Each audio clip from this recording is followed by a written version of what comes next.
क्या नाम है सर और किस पद पे हैं? मेरा नाम संजय नामदेव है। मैं भारतीय कम्युनिस्ट पार्टी का राज्य कार्यकारिणी सदस्य हूँ। सर अभी देखा जाए तो सिंगरौली में कई सारी कंपनियां हैं, लेकिन फिर भी सिंगरौली ज़िले के जो युवा हैं बेरोजगार हैं, क्या कुछ इसमें बदलाव होना चाहिए? देखिए, सबसे बड़ी बात तो ये है कि सिंगरौली में औद्योगिक संस्थान है, लेकिन सिंगरौली के लोगों को रोजगार नहीं मिल रहा। उसका एक कारण यहाँ पे एक बड़ा औद्योगिक हब है।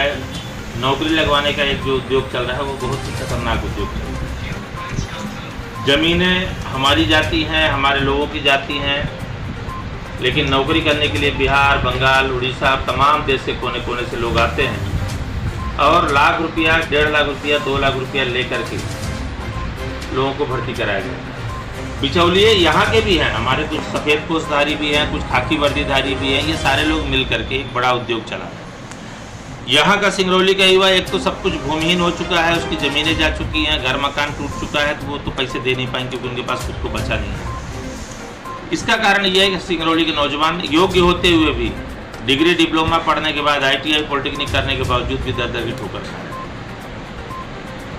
देखा जाए तो यहाँ के जनप्रतिनिधि इतने वादे करते हैं, कई योजनाएं भी चली सरकार के द्वारा, लेकिन ज़मीनी हकीकत पर देखा जाए तो आज भी मर्रा की तरह लोग यहाँ जी रहे हैं। देखिए, इसके लिए तो मैं सबसे बड़ी बात ये कहूँगा कि आप देखेंगे शिवराज सिंह जी आज आए थे हमारे सिंगरौली में, और वो तो जितनी बार आए उतनी बार कहा कि सिंगरौली में के उद्योगों में यहाँ के स्थानीय लोगों को 70% रोजगार दिया जाए।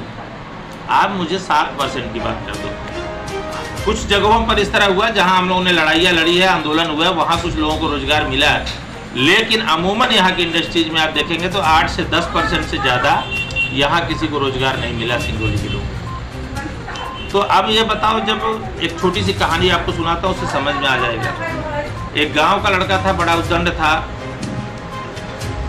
वो रोज लोगों घर के सामने जाके टट्टी पेशाब कर दिया करता था। जनता परेशान हुई, उसको पकड़ के लेके गई जो उसके बाप के पास। तो लोग देखते हैं उसका बाप छत पे घूम घूम के पेशाब कर रहा था। किससे कहोगे? जब मध्य प्रदेश सूबे का मुख्यमंत्री से लेकर के सांसद, विधायक, पार्षद सभी उसमें शामिल हैं, तो फिर किसके पास जाओगे फरियाद करने? इसलिए अब सिंगरौली के युवाओं को अगर रोजगार पाना है, नौकरी पानी है, तो खुद को उनको एकजुट होना होगा और लाल झंडे में शामिल होना होगा। लाल झंडे के साथ मजबूती के साथ लड़ाई लड़नी पड़ेगी, तब जाकर के उनके हक अधिकार सुरक्षित हो पाएंगे और उनको रोजगार मिल पाएगा। ऐसा तो नहीं कि यहाँ के जनप्रतिनिधि ये डरते हैं कि अगर हम आवाज़ उठाएंगे तो हमारी टिकट कट जाएगी, क्योंकि अभी देखा गया स्टेज पे जो कि मंत्री जी से काफ़ी बड़े हैं MLA विधायक जी, फिर भी उनके चरण वंदना करते हुए कुछ वीडियो वायरल हुए। देखो, आप जनता के बीच में अगर जाओगे, जनता के बीच में आप काम करोगे, जनता के अधिकारों को लेकर लड़ोगे, तो आपको टिकट के लिए किसी के सामने गिड़गिड़ाने की ज़रूरत नहीं पड़ेगी। ये पूरे 5 साल तक तो सिर्फ दलाली करते हैं, 5 साल तक लोगों को बेवकूफ़ बनाते हैं, उनसे लूटपाट करते हैं, उनसे जो है कि कभी भूमि घोटाला करेंगे तो कहीं खाद्यान्न घोटाला करेंगे। जब दुनिया भर के घोटालों में आप लिप्त हो, जनता के बीच आप कभी जाओगे नहीं। 5 साल में जब एक बार आपको क्या बोलते हैं उसको, छतरी से टपकने वाले कैंडिडेट, वो लोग ही चरण वंदना करते हैं, तो उसके लिए हम क्या कर सकते हैं? जनता, अच्छा दोष उनका नहीं है, हमारी सिंगरौली की जनता भी इस बात को जानती है, क्योंकि दारू मुर्गा वही खिला सकता है जो अवैध कमाई किया होगा। दारू मुर्गा के साथ साड़ी, कंबल, तमाम चीज़ें जो लोग लुभावने वादे, झाड़ू, बूंदी, ये सारी चीज़ें जो बंटवाई जाती हैं, वो कहीं ना कहीं से जब उनके पास अवैध कमाई होगा तो बंटवा पाएंगे। अगर हम लोगों से उम्मीद की जाए तो जो 24 घंटे साल के 365 दिन हम लोग गरीबों के लिए लड़ते हैं, उनके लिए काम करते हैं, तो हम लोग कहाँ से उनको ये सब उपलब्ध करा पाएंगे? आप जैसे उन्हें बात करते हैं, अगर देखा जाए तो मध्य प्रदेश में मुख्यमंत्री शिवराज सिंह के ऊपर इतनी बड़ी कर्जा भी है, बड़े इलेक्ट्रॉनिक मीडिया भी में चला है, काफ़ी कर्ज है, फिर भी इस तरह से ऑफर दे रहे हैं मामा जी ये बांटने के, कई ऑफर दिए, कई योजनाएं चलाएं। आप ऐसे कैसे? छोटा सा उदाहरण देखो, बिना किसी गजट नोटिफिकेशन में पास की लाडली बहना योजना इन्होंने चलाई। ये पूरा का पूरा लॉलीपॉप है चुनावी। चुनाव में महिलाओं को आकर्षित करने का एक प्रयास। कांग्रेस भी उससे पीछे नहीं है। कांग्रेस भी 2 कदम आगे बढ़ करके उसने कहा कि अगर शिवराज सिंह 1000 देंगे तो हम 1500 देंगे। लेकिन जरा ये बताओ, ये जो लॉलीपॉप मुफ्त रेवड़ी बांटने का काम चल रहा है, ये कहाँ से चलेगा? कर्जा क्यों ले रहे हैं? क्योंकि ये लोग चुनाव जितना इनको सरकार बनानी है इसलिए कर्जा लेकर के मुफ्त की रिवड़ियाँ बांट रहे हैं। और जैसे सरकार इनकी बनेगी तो हमारा ही आपका चरसा उधेल करके, हमारी आपकी मोटी कमाई पर डकैती करके, हमारे ही बैंकों में रखा पैसा लूट के ये उस कर्जे की भरपाई करेंगे। सिंगरौली में बदलाव क्या होना चाहिए, कैसे हो सकता है बदलाव?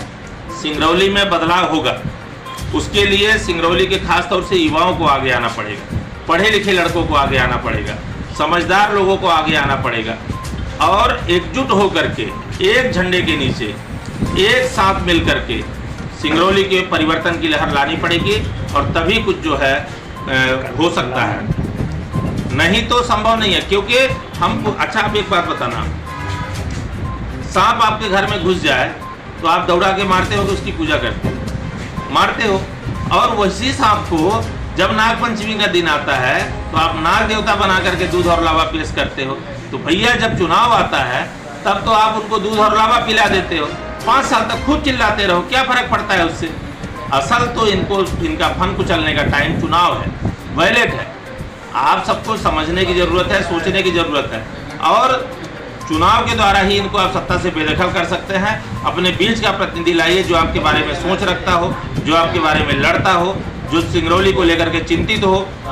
आज पॉल्यूशन की क्या स्थिति है, रोड एक्सीडेंट की क्या स्थिति है, आज वर्षा हो गई सिंगरौली में 10% भी खेती नहीं हुई, सारी फसलें सूख गई। क्या शिवराज सिंह जी ने एक शब्द भी बोला माइक से किसानों के लिए? नहीं बोला। सिंगरौली के नौजवानों से डर उनको इतना था, कल हम लोगों ने पुतला दहन किया, आज युवाओं ने कहा था कि शिवराज जी का रोजगार पर चर्चा नहीं करें, काला झंडा दिखाएंगे। डर के मारे, इतना हद तक डर कि सराय में लड़कियों से दुपट्टे उतरवा दिए गए। शर्म आनी चाहिए शिवराज जी आपको और भारतीय जनता पार्टी के नेताओं को कि जो लड़कियां आपके स्वागत करने के लिए गई थी वो आपका विरोध करने के लिए नहीं गई थी, लेकिन डर आपके अंदर इतना भरा हुआ था कि आपने उन लड़कियों का भी दुपट्टा उतरवा दिया। इससे शर्मसार और बात क्या हो सकती है?